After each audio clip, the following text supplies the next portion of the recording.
Welcome back to my channel.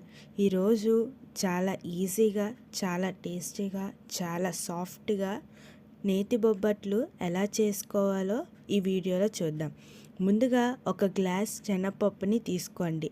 2-3 సార్లు బాగా కడుక్కున్న తర్వాత 2 గ్లాసుల నీళ్ళు వేసుకోండి. నీళ్ళు వేసుకొని 4 గంటల సేపు నానబెట్టుకోండి. ఇప్పుడు ఒక గిన్నె తీసుకోండి. ఒక గిన్నెలో 2 గ్లాసుల మైదా పిండిని యాడ్ చేసుకోండి. మీరు ఎంతైతే పప్పు యాడ్ చేసుకున్నారో దాన్ని బట్టి మైదా పిండిని యాడ్ చేసుకోండి. అలా వాటర్ వేసుకుంటూ బాగా కలుపుకోండి. ఇక్కడ చూసారా, మన చేతికి అంటుకునేలాగా కలుపుకోవాలి. కొంచెం స్టిక్కీగానే కలుపుకోవాలి. కలుపుకున్న తర్వాత ఇక్కడ మనం 2 to 3 టేబుల్ స్పూన్ ఆఫ్ ఆయిల్ని యాడ్ చేసుకోండి.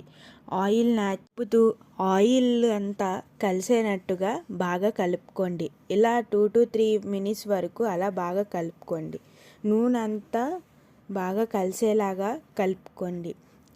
మనం పిండిని ఎంత బాగా కలుపుకుంటే అంత బాగా బొబ్బట్లు వస్తాయి, అంతే సాఫ్ట్గా కూడా వస్తాయి. ఇది పిండిని మనం కనీసం 4 గంటల సేపైనా నానబెట్టుకోవాలి. అప్పుడే మనకు బొబ్బట్లు అనేవి చాలా సాఫ్ట్గా వస్తాయి. ప్లేట్ని మూత పెట్టుకొని 4 గంటల సేపు నానబెట్టుకోండి.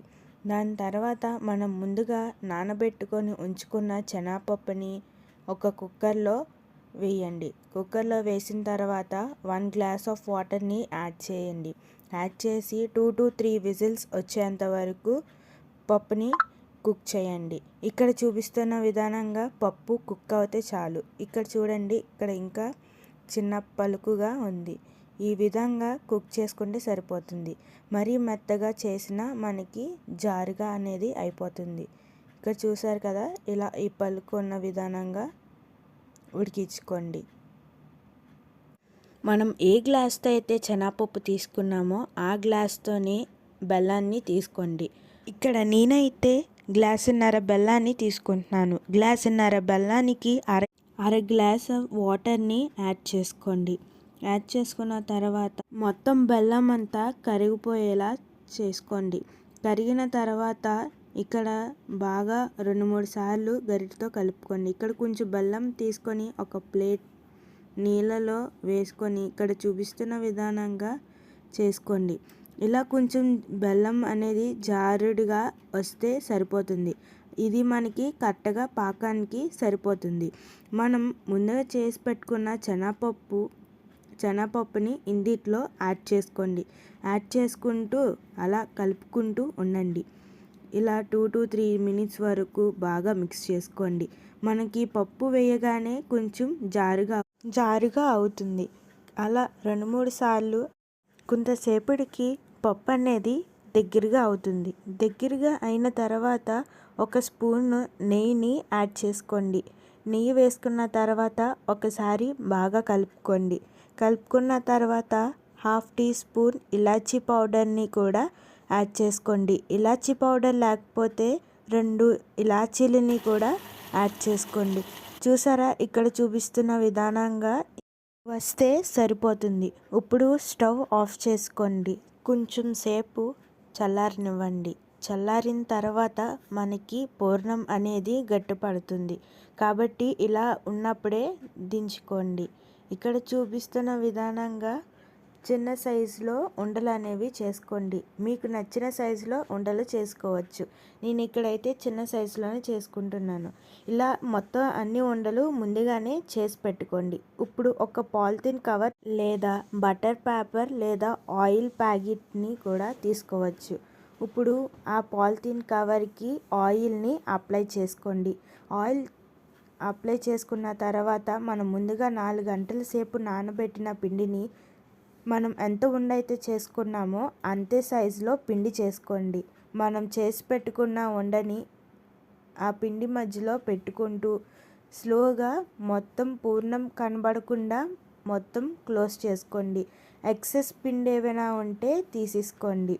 తీసుకున్న తర్వాత మన ఫింగర్స్తో స్లోగా స్ప్రెడ్ చేసుకోండి. రౌండ్గా వచ్చేంత వరకు చేసుకోండి. మనం బొబ్బట్లు ఎంత పలచగా అయితే చేసుకుంటామో అంత పర్ఫెక్ట్గా వస్తాయి. రౌండ్ షేప్ వచ్చేంత వరకు స్ప్రెడ్ చేసుకోండి. మీ ఫింగర్స్తోనే చాలా స్లోగా స్ప్రెడ్ చేసుకోండి.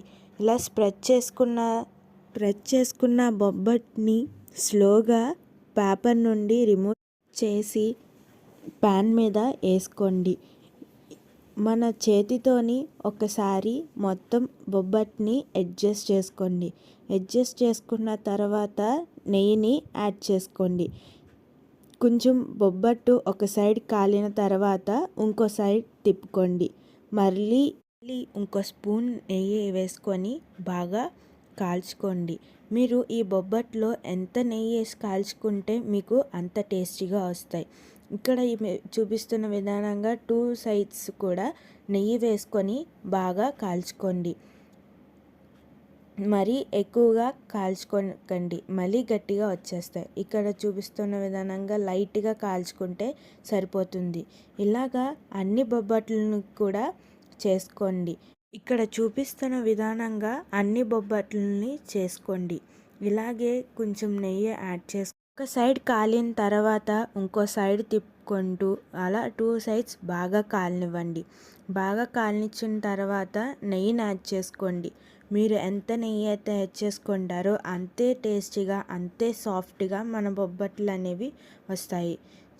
ఇక్కడ చూపిస్తున్న విధానంగా ఇలా 2 సైడ్స్ టర్న్ చేసుకుంటూ నెయ్యి యాడ్ చేసుకుంటూ చేసుకోండి. లైట్ బ్రౌన్ కలర్ వచ్చేంత వరకు కాల్చుకోండి. ఇక్కడ చూపిస్తున్న విధంగా అన్ని బొబ్బట్లను ఇలాగే చేసుకోండి. చాలా సింపుల్గా చేసేసుకోవచ్చు. మొత్తం బొబ్బట్లన్నీ చేసుకున్న తర్వాత ఒక ప్లేట్లో సర్వ్ చేసుకొని తినేయడమే. అంతేనండి, చాలా ఈజీగా, చాలా టేస్టీగా, చాలా సాఫ్ట్గా బొబ్బట్లు వస్తాయి. మీకు ఈ వీడియో నచ్చినట్టయితే లైక్ చేయండి, షేర్ చేయండి. ఇంకా ఇలాంటి వీడియోస్ కోసం మన ఛానల్ని సబ్స్క్రైబ్ చేసుకోండి. Thanks for watching.